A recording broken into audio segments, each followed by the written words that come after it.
G'day Bomber fans. After a long video yesterday, we've got a short little update today. I'm just going to talk to you a lot about the leadership group that was announced on Friday morning.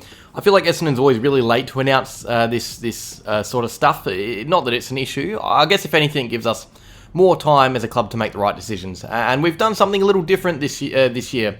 Under Scott in the last 2 years, we actually haven't had a formal leadership group outside of captain and vice-captain, Zach Merrett and Andy McGrath. You could say that's an issue with the state of the leadership at the club, or maybe it's tactical, I don't know. But for the first time under this coach, we have players outside of the captain and vice-captain added, which is cool. So let's talk about it. Alright, so to start with, Merrett and McGrath, just touching on them even more, our captain and vice-captain. So they've been captain and vice-captain since 2023, both of them, showing the stability in their roles, and also, I guess, the fact that they're almost not contended with by others on the list, which might not be ideal. Some will point at clubs like Brisbane and Geelong who have leaders growing out their backside, but also I think we should note that they're in a new era of development with this list. I think in the past we could definitely be critical of our leadership situation. I definitely was last year and the year before, but now we're very young with young players, and a lot of our leaders are just not even in these groups even. I'd bet cash money that Dylan Shield and Todd Goldstein are two of the more intelligent and trustworthy heads for the kids to rely on. Same with Heppel last year. So these two in Merrett and McGrath are just the best leaders at this ripe age. In 5 years, Merrett could still be on the list but might not be captain. It's interesting how the AFL actually does this. I look at other sports where guys will be captain until they retire pretty much. But in the AFL, there's this real passing of the torch vibe that goes on. Watson gave the keys to Heppel, Heppel gave the keys to Merrett, and maybe in a few years, who knows, Merrett will be giving the keys to McGrath, or maybe it's someone else in the extended leadership group. But I think this is a fun little period for the club where we really discover who the next captain is. Merrett can't be that guy forever.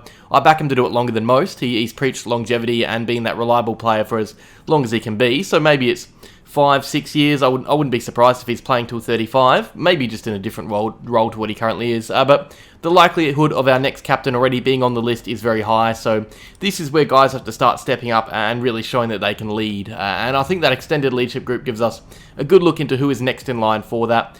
So we may as well chat about that now. So in addition to the captain and vice-captain, Essendon have added 3 players to the leadership group, and also something I do.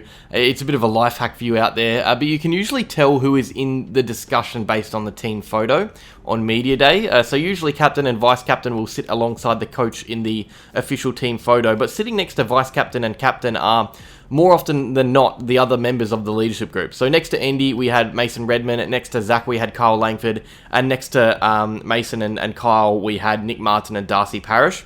And it's no coincidence that the 3 members of the leadership group this year are in that group of players next to captain and vice. So for 2025, we have 3 fresh new faces, first-time leaders. We have Mason Redman, Kyle Langford, and Nick Martin. So first of all, congratulations to those guys. And it's hard to say it isn't deserved. We clearly were not going to add players to this group if they didn't deserve it, hence why for the last 2 years it's just been captain and vice. So they've clearly had eyes on them for a while to see if they fit the bill, and clearly they do. For Redman and Langford, this has been coming for a while, I'd say. Those two outside of Merrett and McGrath are often talked about as the next batch of leaders. One in the forward line, one down back. Redman isn't just chirpy, but he genuinely leads by example with his tough attitude. And for Langford, he's a bit quieter from all accounts, but he's also a very smart and well-spoken character around the club. The one that may surprise people the most is Nick Martin. He only came to the club a few years ago, and he's the youngest in this group, the only one under 25, which isn't rare across the comp, but it does show tremendous growth and maturity for someone who wasn't even on an AFL list at the start of 2022. So to being from nowhere to being on the leadership group in 2025, it's a good story, and from all accounts, he's really stepped up his leadership a lot, specifically in this pre-season. There's been a bit of talk on the way he's improved that aspect of the game, so that's great news. The thing I like most about this leadership group, and this isn't an Essendon only thing again, this happens everywhere, so I'm not trying to gas up the club or anything, but I like that we now have players in official positions that we know will remain there for the next 3 to 5 years. Let's look at the ages of everyone. So Merrett is 29, but he's spoken for ages about longevity. His career isn't close to being done. Langford is the next oldest, who's 28 and holding up really well. Maybe 5 is a question mark, but definitely 3 years. Redman 27, McGrath 26, Martin 23. So this current group is a really good core group for younger boys to strive to get into, if you get me. This group of players. In 3 years, these guys will still be at the club, or they'll still all be playing footy, or still leading, either officially or unofficially. And then you'll have younger guys like Durham, Caldwell, Dersma, maybe even younger guys from there like Sartas and Caddy. So this group has set us up nicely for future years.